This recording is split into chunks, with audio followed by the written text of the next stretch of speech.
All, जय जगन्नाथ। तो आज का वीडियो में हम लोग एंडोक्राइन सिस्टम का एक मेजर ग्लैंड के बारे में पढ़ेंगे जो कि हमारा थायराइड ग्लैंड।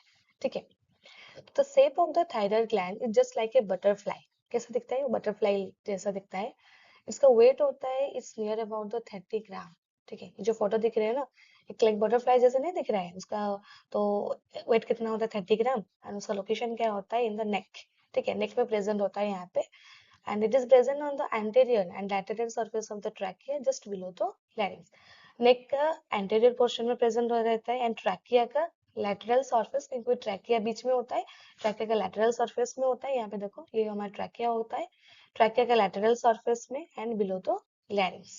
ऊपर में हमारा larynx होता है, larynx के नीचे क्या होता है? हमारा thyroid gland, and it is present at the level of fifth to seventh cervical and first thoracic vertebra।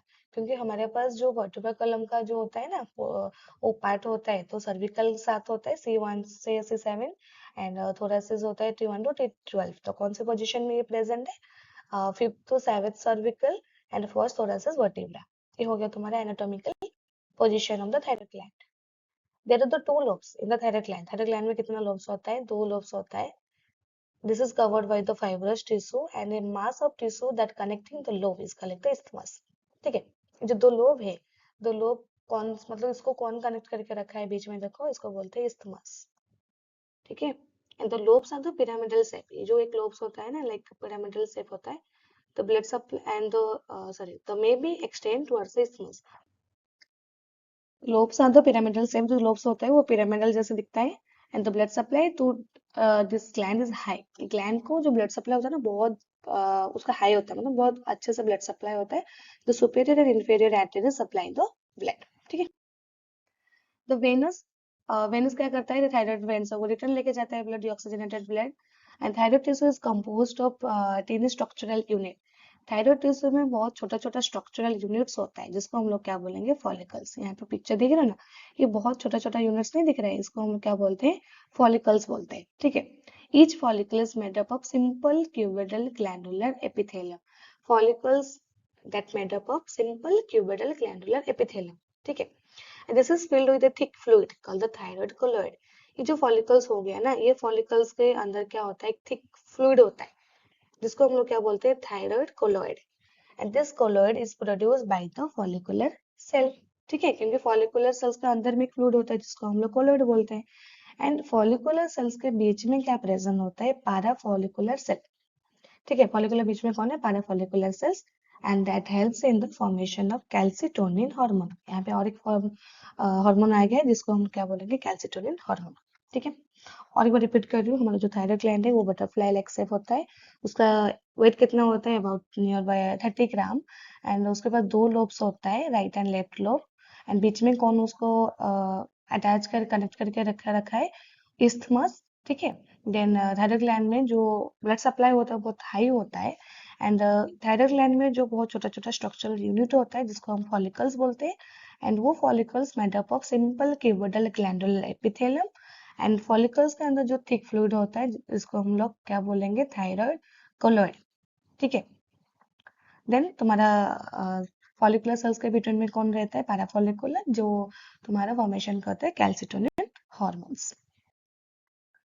Then thyroxine and triiodothyronine, जो हमारा थायराइड स्टिमुलेटिंग हार्मोन और थायराइड ग्लैंड से जो सिक्रेट होता है। ठीक है, यहाँ पे याद रखना, थायराइड ग्लैंड से कौन से हार्मोन सिक्रेट होता है? थायरोक्सिन एंड ट्राईआइडोथायरोनिन, जिसको हम लोग थायराइड हार्मोन बोलते हैं। तो these are hormones of thyroid gland. एक है तुम्हारा thyroxine, that can be presented as the T4। Then दूसरा क्या है? Triiodothyronine, that can be present as the T3। And T3 T4 से मोस्ट अबंडेंट कौन है? T4, जो कि तुम्हारा थायरोक्सिन। The thyroid gland takes off all the iodine from the blood. मतलब ब्लड में जितना आयोडीन होता है उसको थायराइड ग्लैंड क्या करता है? टेक्स अप कर, मतलब उसको लेके जाता है एंड उसको स्टोर करके रखता है T3 में एंड T4 में। The anterior pituitary release the thyroid stimulating hormone. तो पिट्यूटरी ग्लैंड से हमारा एंटीरियर से कौन आता है? थायराइड स्टिमुलेटिंग हार्मोन, जो रेगुलेट करता है T3 एंड T4 को प्रोडक्शन करने में फ्रॉम द थायराइड ग्लैंड। ठीक है, फिर जो थायराइड हार्मोन्स हो गया T3 T4, उसका फंक्शन क्या होता है? It regulate oxygen use, muscle metabolism, body का मेटाबॉलिज्म में हेल्प करता है। मतलब T3 T4 ज्यादा प्रोडक्शन हो रहा है तो मेटाबॉलिज्म का रेट भी बहुत स्पीड होता है, कम प्रोडक्शन हो रहा है तो मेटाबॉलिज्म भी स्लो होता है। बॉडी का हीट प्रोडक्शन हेल्प करता है, मतलब ज्यादा प्रोडक्शन होने में हमको बहुत ज्यादा गर्मी लगेगा क्योंकि बॉडी में हीट प्रोडक्शन का इंक्रीज हो जाता है। Then cellular metabolism, growth and development of skeleton and nervous system. देन हम लोग एक पढ़े ना कि कैल्सिटोनिन हार्मोन। तो कैल्सिटोनिन हार्मोन क्या होता है, देखो this hormone is produced by parafollicular cells. Parafollicular cells कहाँ पे, बिटवीन द फॉलिकुलर सेल्स। तो ये जो हार्मोन्स होता है that control the calcium level in blood. Blood में कैल्शियम लेवल को कंट्रोल करने में कौन से हार्मोन हेल्प करते हैं, कैल्सिटोनिन। कैल्सिटोनिन कैल्शियम, ठीक है। It helps in the bone formation, क्योंकि बोन फॉर्मेशन में कैल्शियम हेल्प करता है। It helps in the bone formation and inhibit the bone breakdown. Osteoclast को बोलते हैं बोन ब्रेकडाउन, ऑस्टियोब्लास्ट को बोलते हैं बोन फॉर्मेशन। तो कैल्सिटोनिन क्या किसमें हेल्प करते हैं, हमारे ऑस्टियोब्लास्ट में, फॉर्मेशन में। तो calcitonin function that opposite to parathyroid gland. Parathyroid gland से हार्मोन आता है पैराथायरॉयड हार्मोन, उसका अपोजिट में कौन काम करता है, कैल्सिटोनिन। सिंपल है। कैल्सिटोनिन का काम क्या होता है, वो कैल्शियम लेवल को इंक्रीज करता है। पैराथायरॉयड हार्मोन क्या करता है, वो कैल्शियम लेवल को डिक्रीज करता है, opposite. So they maintain the homeostasis of calcium, ठीक है। तो होम्योस्टेसिस ऑफ कैल्शियम में कौन हेल्प करता है, एक तुम्हारा कैल्सिटोनिन और एक तुम्हारा parathyroid hormone.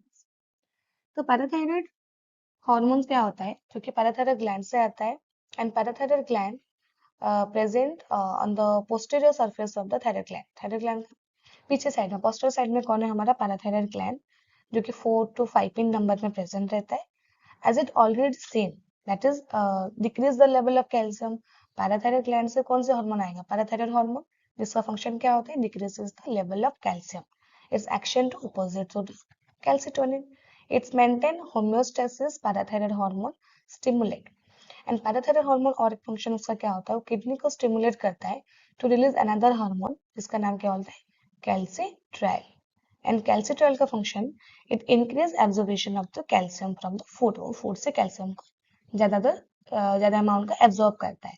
It is through gastrointestinal tract which helps to increase the blood level calcium, ठीक है। ये हो गया तुमने पैराथायरॉयड ग्लैंड। तो इस वीडियो में हम लोग डिस्कशन किए थायराइड ग्लैंड का, ठीक है। तो आज के लिए हम लोग इतना ही पढ़ेंगे। वीडियो अच्छा लग रहा है तो प्लीज लाइक शेयर सब्सक्राइब करना मत भूलिए। एंड थैंक यू, फिर मिलेंगे हम नेक्स्ट वीडियो में।